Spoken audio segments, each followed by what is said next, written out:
Bismillahirrahmanirrahim.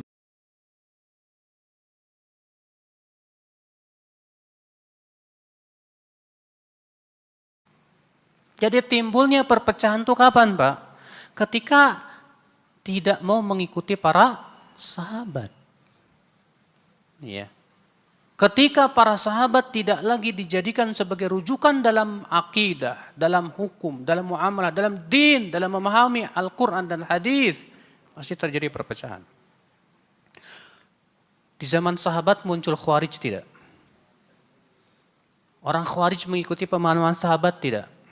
Tidak. Orang Khawarij tidak ada satupun yang mengikuti pemahaman para sahabat Rasulullah SAW. Saya sudah ceritakan kepada antum tentang kisah dialog Ibnu Abbas dengan orang Khawarij. Apa kata Ibnu Abbas? Ji'tukum min indi ashabi Rasulillah. Aku datang kepada kalian dari sisi para sahabat Rasulullah SAW. Wa alaihim unzilal Qur'an wa hum a'lamun nasibih. Dan kepada para sahabat Al-Quran turun. Dan mereka manusia yang paling tahu tentang Al-Quran. Dan aku tidak melihat di antara kalian ada yang pernah menjadi sahabat Rasulullah SAW. Makanya orang Khawarij gak mau ngikutin para sahabat. Gak mau mengikuti pemahaman para sahabat. Hasilnya apa? Sesat, menyesatkan. Makanya di awal buku ini kita sudah pernah bahas, Pak. Perkataan Imam Al-Barbahari. Di mana beliau berkata, فَمَنْ لَمْ يَأْخُذْ عَنْهُمْ فَقَدْ ضَلَّ وَابْتَدَعَ.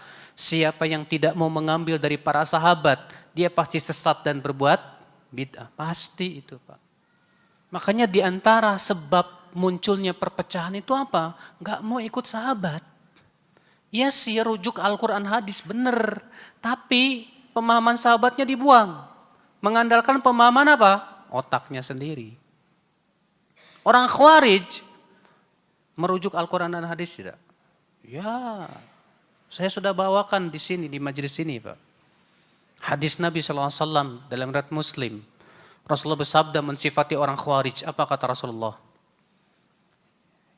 Yaquluna min qawli khairil bariyah. Yaqra'una al-Qur'an la yujawizu taraqiyahum.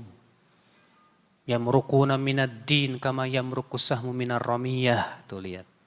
Mereka membawakan sabda-sabda Rasulullah. Mereka membaca Al-Quran tapi tidak sampai ke kerongkongan mereka. Mereka melesat dari agama seperti melesatnya panah dari buruannya. Kok padahal mereka yang mereka bawakan Al-Quran, hadis. Tapi kok bisa sesat dan melesat dari apa? Dari din. Jawabannya satu. Karena mengandalkan pemahaman sendiri. Selesai. Tidak mau melihat bagaimana pemahaman para sahabat di zaman itu. Bahkan mereka malah mengkafirkan Ali, mengkafirkan Muawiyah, mengkafirkan orang-orang yang membela Ali dan Muawiyah. Gak mau. Ketika Ibnu Abbas datang saja, mereka tidak mau menjawab salamnya Ibnu Abbas. Kenapa? Karena mereka punya keyakinan Ibnu Abbas kafir. Kalau sahabat tidak lagi dianggap oleh mereka sebagai ulama, siapa yang diulamakan, Pak? Pasti yang sesuai dengan selera dan hawa nafsu mereka. Bahaya.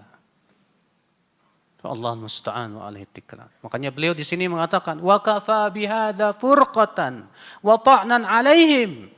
Cukuplah hal seperti ini akan menimbulkan perpecahan dan sebagai tikaman untuk para sahabat Rasulullah SAW. Fahuwa mubtadi'un dhalun mudhil. Orang yang punya keyakinan bahwa para sahabat ya tidak mencukupkan kita dalam agama ini, maksudnya ada sesuatu yang masih disembunyikan oleh para sahabat, dia telah sesat dan menyesatkan. Muhdithun fil islami ma laysa min.